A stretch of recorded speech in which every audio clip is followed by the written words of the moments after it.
The time was December 1944. Germany was losing the war, but the top scientists were still pushing for Wunderwaffe, wonder weapons. Eva Reinhardt was chosen to fly the ultra-secret rocket-powered reconnaissance plane, der Stille Blitz, because she was the only pilot, male or female, who could physically and mentally endure the extreme pressure of high altitude. Eva's previous classified experience involved dangerous high-altitude faring missions across the CBI theater, giving her an unmatched understanding of aircraft technical limits in thin air. Her aircraft was dependent on liquid oxygen and a volatile catalyst. It had only 12 minutes of powered flight. The fuel was so explosive that the slightest leak could vaporize the aircraft in mid-air. Eva flew above 40,000 feet, a realm where the atmospheric pressure was so low that even a small cabin depressurization would cause her blood to boil. Her custom-made pressure suit was not merely protective clothing but a portable coffin. A minor flaw meant instantaneous death. The British chain-home radar was formidable. Eva knew she was detected, but they could not accurately track her speed and altitude. Eva's primary tactic was ingenious.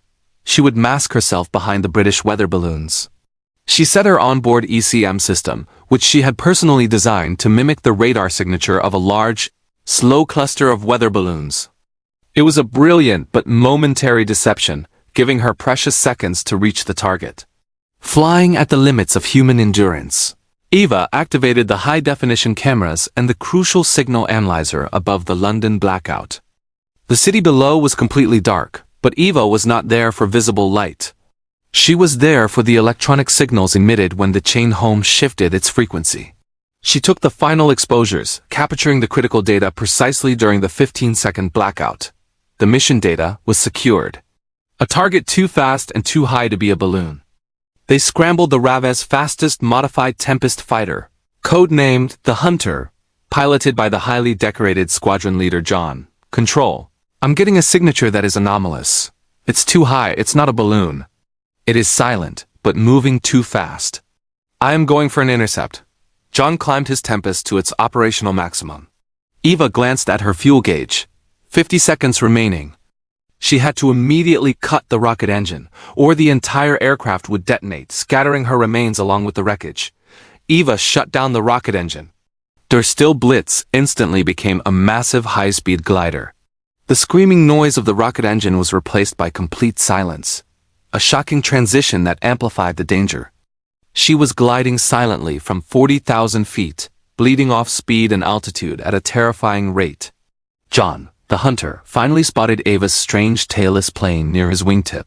He saw the engine was dead. John locked his cannons. Eva's dilemma was now moral. She was caught. She executed her final desperate move. She momentarily switched on her radio transmitter and broadcast a single message. Engine failure. I surrender. I am a woman. Eva deliberately included the gender, a calculated psychological test of the enemy pilot. John was stunned. He thought it was a psychological trap. He held his fire, escorting Eva's dead stick glider downward, expecting her to bail out or crash.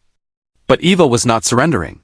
She bent her glider sharply toward the highest radar-free cliffs on the British coast. She knew John would not allow her to crash into the cliff face. John closed in, maneuvering to force her away from the cliffs. In that critical moment, Eva executed her engineering masterpiece. She vented her cryogenically frozen oxygen tanks for a few seconds. The excessively cold gases streamed backward, instantly coating the front of John's Tempest cockpit canopy with a thick layer of ice. The blinded Hunter, John was instantly blinded. He had to break off, losing his target completely. This frost attack was a brilliant, unique maneuver conceived by the female pilot. Eva pushed her glider to an extraordinary speed, silently using the lift from the cliff face to slingshot herself across the English Channel. Eva began the perilous crossing of the English Channel. Her speed was dropping rapidly, and she was losing altitude over the freezing water. She knew that if she ditched, the cold water would kill her in under 2 minutes. She had to squeeze every single inch of lift from the unpowered glider. The final destination. She needed to land at a small, secret airfield in occupied France with zero engine power. Using only her gliding expertise and rudimentary instruments, Eva guided the plane through the night, landing with zero visibility. The glider screamed across the grass field before finally sliding to a halt. The photographs and the crucial data were safe.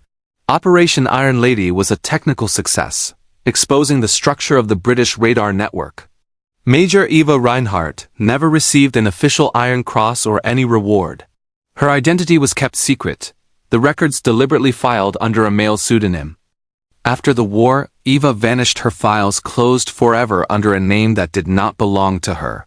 Her story became the silent testament to the Luftwaffe's technical prowess, the secret courage of a female pilot, and the extraordinary skill of an Iron Lady in a man's war whose name history intentionally erased, but who alone challenged Blackout London.